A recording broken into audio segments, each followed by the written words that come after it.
Magandang araw po, magandang umaga sa lahat ng mga kapatid sa loob ng Iglesia ni Cristo, sa mga kababayan po namin. Ito nga ay mayroon na namang isang taong gustong magpasikat. Isang sikat na vlogger, mayroon po siyang 3,000,042 na subscriber sa channel niya sa YouTube. Ayan o. Oh. Taga ibang bansa. Siya ay naninirahan sa Amerika pero siya ay 100% taga India. Bagamat siya ay nasa Amerika, siya ay nasa dako ng Dallas pero yun ang topic natin. Ang kanyang ginawang video ang ating pag-uusapan.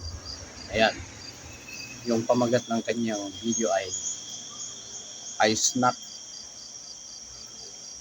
into real life cult. Kung para sa akin yun, kung sa Tagalog, kahit wala akong pinag-aralan, ay ang pagkakaunawa ko, dinala siya sa isang makatotohanang buhay na kulto. Ang tinutukoy niya dito ay ang Iglesia ni Cristo. Panoorin po natin. Yung sinabi kong yun ay para sa akin lang yun. Ewan ko sa iba. Kung tama kayo, sige. Kasi wala naman akong pinag-aralan. Pero bahala na dyan. Kung ano yung pagkakaintindi ninyo dyan sa kanyang talagang lantarang pambabastos sa Iglesia ni Cristo. This church behind me is secretly a cult by the name of Iglesia ni Cristo. And tomorrow morning, I'm going to come here and infiltrate it to see what's actually going on. I'm okay. Sorry, first let me explain why and how. Talking about how they've been forced to do things and that they were told if they ever did anything even slightly off, that they'd get exiled from. Umpisa pa lang ng kanyang video. Umpisa pa lang. Ang banggit niya ay INC cult. Bakit mo nasabing INC cult? Maayos kang tinanggap doon sa loob ng kapilya, pinapasok ka. Maayos kang trinatong bisita, kahit yung ayos mo ay parang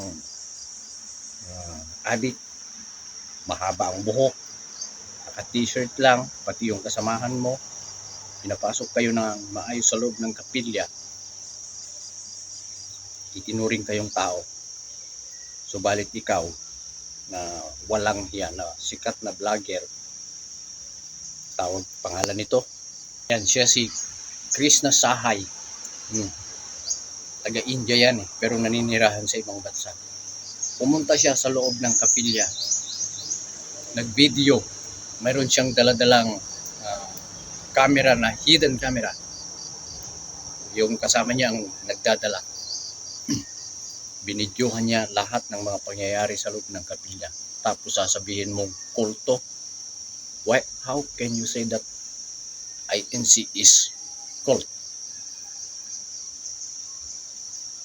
So, nananawagan po ako sa mga kapatid sa dako ng Dallas sa Amerika. Sana mapanood din nyo ito. Maraming nagko-comment doon ngayon, trending na ngayon yan. Ang dami ng mga kapatid na nagsasabi na pangi-insulto, disrespecting sa kabila ng ginawang pagtanggap sa kanya ng maayos doon sa loob ng kapilya. Ay nako, talaga namang napakawalang hiya itong sikat na vlogger na ito na mayroong siguro pinagmamayabang niya na untouchable siya. Sinasabi niya siguro sa kanyang sarili, hindi ninyo ako kaya. Kaya siya napunta doon sa kapilya kasi nagkaroon daw ng aksidente sa lugar na iyon, sa harap mismo ng kapilya. Ito, panoorin po natin. Behind me is secretly a cult by the name of Iglesia Ni Cristo, and tomorrow morning I'm gonna come here and infiltrate it to see what's actually going on. Yeah, I'm okay. Alright, first let me explain why and how I'm even doing all this. Okay, so around a year ago, I ended up getting in a car accident in this super rural town in Texas called Blue Ridge. And when the police officer got there, he told me that I shouldn't be standing on the side of the road like that because the people in the town are crazy. And he even told me that someone actually was found dead on the side of the road on the same highway I was on. So I was like, okay, weird. And I asked him why that is. Like, why is everyone so crazy here? And he said that most of the town, since it's such a small town of like 800 people, most of them are actually in this cult. And I was like, what cult? And he was like, I don't know exactly. So another night, Binabanggit niya dyan, nung sumunod na araw, nagpunta siya doon sa kapilya, doon sa pinangyarihan ng aksidente, at may nakita siyang isang church, isang kapilya, Iglesia ni Cristo, na wala daw cross, walang cross. Nang i-search daw niya sa Google yan, ito ang tumambad sa kanya. Sabi niya, huge religion na pinamumunuan daw ng ka Eduardo B. Manalo. Doon na nagsimula yung sinabi niyang cult.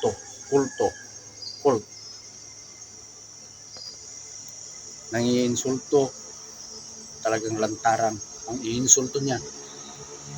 Mayroon pa siyang mga in-interview mga kapatid na sinabi niya na miyembro ng kulto.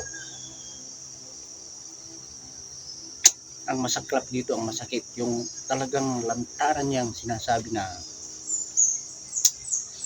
hindi ko ito matanggap, bagamat siya ay sikat, pero nakaka-disrespect yung kanyang ginawa. Pinapasok siya sa loob ng kapilya. Marami kang ginawa doon. Naka-t-shirt lang, yung buhok makapal, hindi man lang maayos. Yung nung nagsasagawa ng abuluyan, naghandog siya, nagabuloy siya, pero parang nangiinsulto, ngumiti pa sa camera.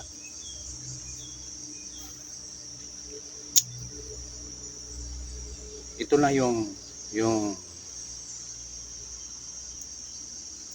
grabe na pang-iinsulto sa loob ng Iglesia ni Cristo, kasi kumakalat ngayon sa social media, hindi lang dito sa Pilipinas. Ito na yung pangalawang katauhan ni Epifanio Labrador. Nag-evolve na.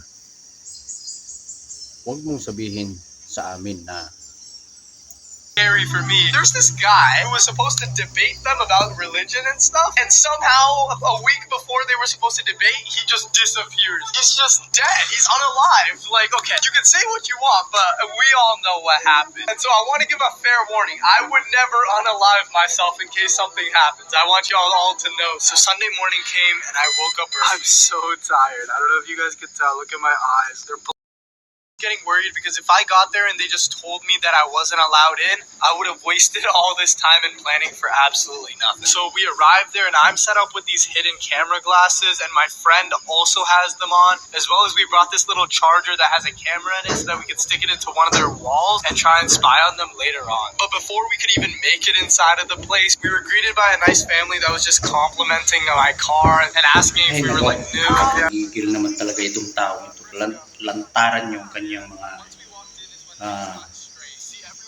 sinasabing hindi magaganda sa loob ng Iglesia ni Cristo. Isipin ninyo kung ano-ano yung kanyang binabanggit na ma-search niya sa Google na criminal daw, ayon daw sa mga matiwalang ex-member kanya. Tapos may mga ipinakita pa siyang mga post na mga text.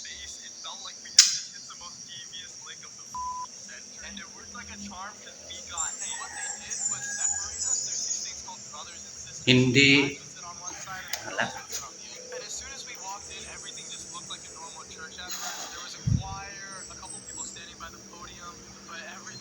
Meron siyang ini-interview na isang ministro daw. Nagpunta daw siya doon sa bahay ng ministro.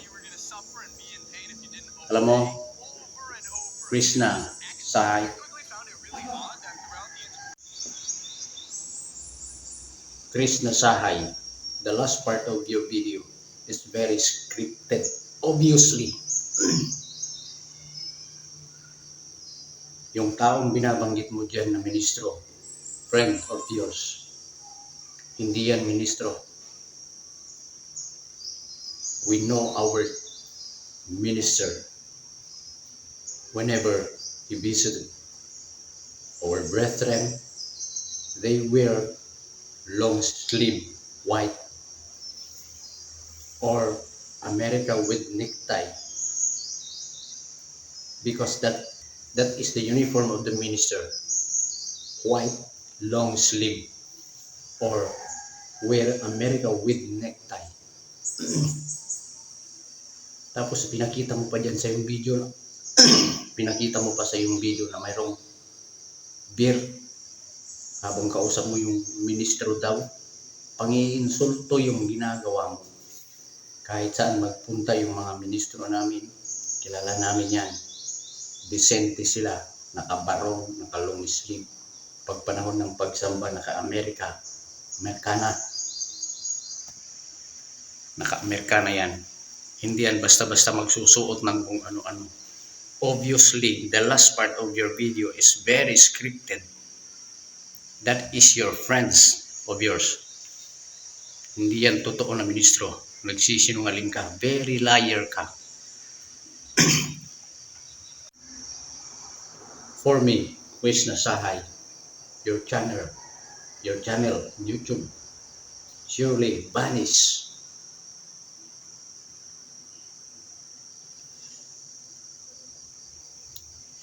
Nakakainsulto ka. Very disrespecting yung ginagawa mo sa loob ng Iglesia ni Cristo. Walang ginagawang masamang Iglesia ni Cristo sa iyo. Kung ano-anong pinaggagawa mo, kung ano-anong mga pinagsasabi mo. May mga nabasa ako dyan ng mga comment dyan sa video na yan. Kasi trending na yan. May mga pumapanig sa kanya, kababayan niyang mga India. Pero maraming mga kapatid ang nagtatanggol. Sana matawagan ng pansin ang gobyerno dyan sa Dallas, Texas yan. Alam ko yung mga kapatid dyan, kung mapapanood man ninyo ito, kayo na po ang bahalang umaksyon dyan. Huwag nating sabihin, huwag nating payagan na yung sinasabi nila na ignorance of the law excuses no one. Kapag may katwiran, ipaglaban natin. Panahon pa ng Israel, alam na natin kung paano pinagtatanggol ng Ama ang kanyang bayan.